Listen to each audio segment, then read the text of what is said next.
Hello, welcome back to another Chris McPherson show, daily dose, and it's time to talk the US Open and preview the last day of the tournament. Day 15 is here and upon us.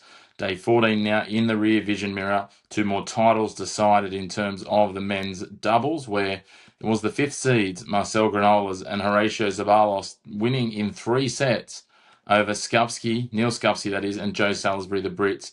They got out to a flying start, Skupski and Salisbury 6-3, but then it was Granollers and Zabalos 7-6, 7-5, coming back in an enthralling match that dragged out, dragged on, and it was great to see. So it was wonderful tennis between the two pairs, but it is the Spaniard and the Argentine who take the title here at Flushing Meadows. Speaking of titles, the women's singles, it was Arena Sabalenka going back to back at the US Open, claiming another Grand Slam title. Amanda Anisimova, unfortunately for her, losing a second consecutive Grand Slam final after that 6-love double bagling at the hands of Iga Swiatek at Wimbledon. And now here at Flushing Meadows, she's lost 6-3, 7-6 to Sabalenka. Sabalenka rubber stamping herself as the hard court queen at the moment and continuing to extend her run on both hard courts and her gap at the top of the rankings.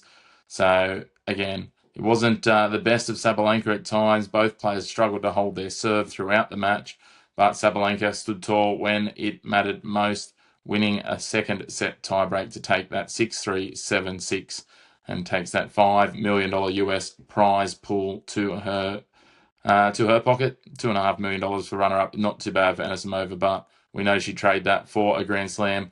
She's now had the experience of playing in two finals, so we'll see where this takes her. Does lift her up to number 4 in the rankings, though, so that will be important as we head towards the Aussie Open if she can maintain that, because it obviously means that she won't come up against the likes of Swiatek and Goff until she gets to semi-finals, as well as Sabalenka. So we'll wait and see how that shapes.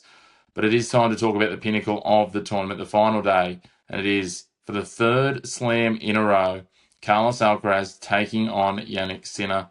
Now, these two have played 15 times already. Alcaraz just 22, Sinner just 24, but they have met in so many matches. There's a wonderful raft of stats that we can talk about here, but when we have a look at it, they have just clashed. They've managed to alternate it. Obviously, Alcaraz went on that run, capped with that French Open final where Sinner had his chance, and then Alcaraz fought back, winning the last 2-set tiebreaks. Sinner got one back in Wimbledon, a more comfortable victory on the scoreboard in 4 sets, 4-6, 6-4, 6-4, 6-4. And then Alcaraz had that retirement against a clearly not 100% Sinner in the Cincinnati final. The last time prior to that, they played on hard courts. It did go in Alcaraz's favour. That was in October 2024. Again, that was in China. You look back through, they have played at the US Open before, way back in 2022, in a quarter-final where Alcaraz, who was at the 3rd seed at the time, overcame Sinner, the 11th seed, in 5 sets. Again, coming back to win that. He actually came back and dug deep to win that after being 2-1 down. So these guys have played at all the majors now, except for the Australian Open. They've played plenty of times on hard courts, 7 in total, and Alcaraz has the edge there. Even if we discount that retirement at Cincinnati, he has a 4-2 lead. So both have phenomenal records. I don't think it matters where you look, but if we look here at the US Open, Sinner 25-5, Alcaraz is 23-3, 22-3, sorry, and one of those was a retirement when he led by a set and a break. So these guys know how to stand up on the bigger stages. They know how to stand up here. The hard courts suit both of them. They're both absolutely on fire at the moment. Alcaraz has not dropped a set at this point. He is absolutely flying. He flew through the first round against Opelka. He blew Bellucci off the court. He blew Daderi off the court. He had to fight a little bit harder against Rinderknecht, and again, easily dealt with Yuri Lehechka, and then dealt with Novak Djokovic. So it's been a huge run for him. Sinner similarly has marched through to this point. Capriva, Poprin, dropped a set to Shapovalov, then Bublik, then Musetti, marching on through, and it just continues what has been a wonderful run for both of these guys. They're absolutely in form, and of course, then for Sinner, the semi-final against Felix Auger-Aliassime. FAA did fight back and get the second set, but it was Sinner who got home in the end and was too strong in 4. But it's just a phenomenal record when you have a look at what these two have done to get to this point. They've both been clinical. I won't say perfect, but Alcaraz has been the best tournament I've seen him put together at this level. We've talked about in a few of these videos, those little blips, those little bumps, those little falters at some point, the little distractions, the little fade outs, and then comes back. But as I said, it's been absolutely phenomenal. He has been dominating. He got to the fourth round just dropping 23 games. Since then, he's continued that on. He dropped another 13 against Rinderknecht. He dropped only 10 against Lehechka. He dropped only 12 against Djokovic. Again, he hasn't dropped a set. Very few men will ever go through a tournament without dropping a set, and I find it hard to think that he could get through here. Despite the fact that he hasn't dropped a set, he has only played an hour and a half less of tennis than Jannik Sinner. So Sinner's been clinical when he's got the opportunity. He's finished a number of these matches, and Sinner's actually played less games, surprisingly, in total than Alcaraz has in total, which is quite an interesting stat for the two of them when we look at the head-to-head. When we look at them, both of them have winning hardcourt records every year for the last 5 years. Jannik Sinner has only dropped one match on hardcourts this year, which is wild to think.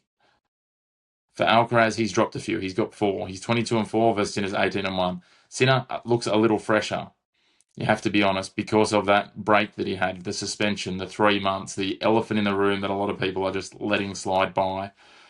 I can't wait to see how this shapes. Both of them absolutely red-hot form.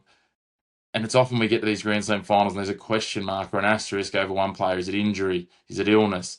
Is it they've come in with a few fortunate results, a few walkovers? Not the case here. These two have absolutely earned their spot on the bigger stage. And as I said, it is the 3rd slam in a row where they will come head-to-head at the pinnacle of the tournament. And that's what you want to see. You want to see these two guys going toe-to-toe, in form, ready to rock and roll. And that is certainly the case. Looking forward to this in the early hours of Monday morning. It's going to be a huge match for these two when we have a look at it. As I said, it's going to continue this rivalry that goes back to 2019 when they first played. They played 15 times. This will be clash 16. Alcaraz certainly the better of it, 10-5. But Sinner, 27 matches now unbeaten on hard courts at Grand Slams. That is a phenomenal record when you look at it. He's also looking to be another Grand Slam title, a 5th Grand Slam title to put level with Alcaraz. And when you look at those and when he's won those, the predominant majority of those have been the US Open last year, the Australian Open this year, and then he's come into making a final at the French Open, winning a final at Wimbledon. This is a 5th straight Grand Slam final for Sinner. He is absolutely storming here. Alcaraz, on the other hand, has been to plenty of finals as well. He's got 5 Grand Slams himself. So it's really hard to separate these two. Where do you go to? Lots will say the form of Sinner so far this year. I'm leaning ever so slightly to Alcaraz. I'm praying that we get some sort of epic like we did at the French.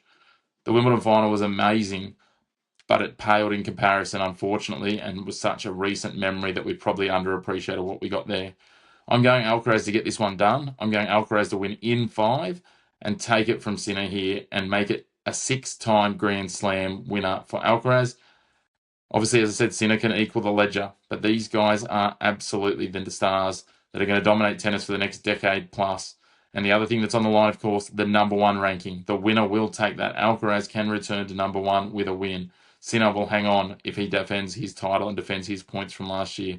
So it's not just this Grand Slam. It's not just this title. It is the world number 1 ranking and likely the world number 1 ranking to end the season, barring any big curls. Well, that's how we have it. We can't wait to recap all of the US Open, talk about the movers, the shakers, some of those dark horses that made runs earlier in the tournament. And then we've got the Davis Cup to look forward to. But until next time, on our next Daily Dose, make sure if you haven't already, you subscribe to our YouTube channel and hit down below. Hit the bell as well. That'll keep you up to date with everything we're doing, everything we're releasing on YouTube. And if you want to be keeping up to date with our content in between, you can find us on social media, all your favourite platforms, X, Instagram, Facebook, TikTok, at The Chris Mack Show. But until next time, thanks for tuning in to your home of black and white of sport.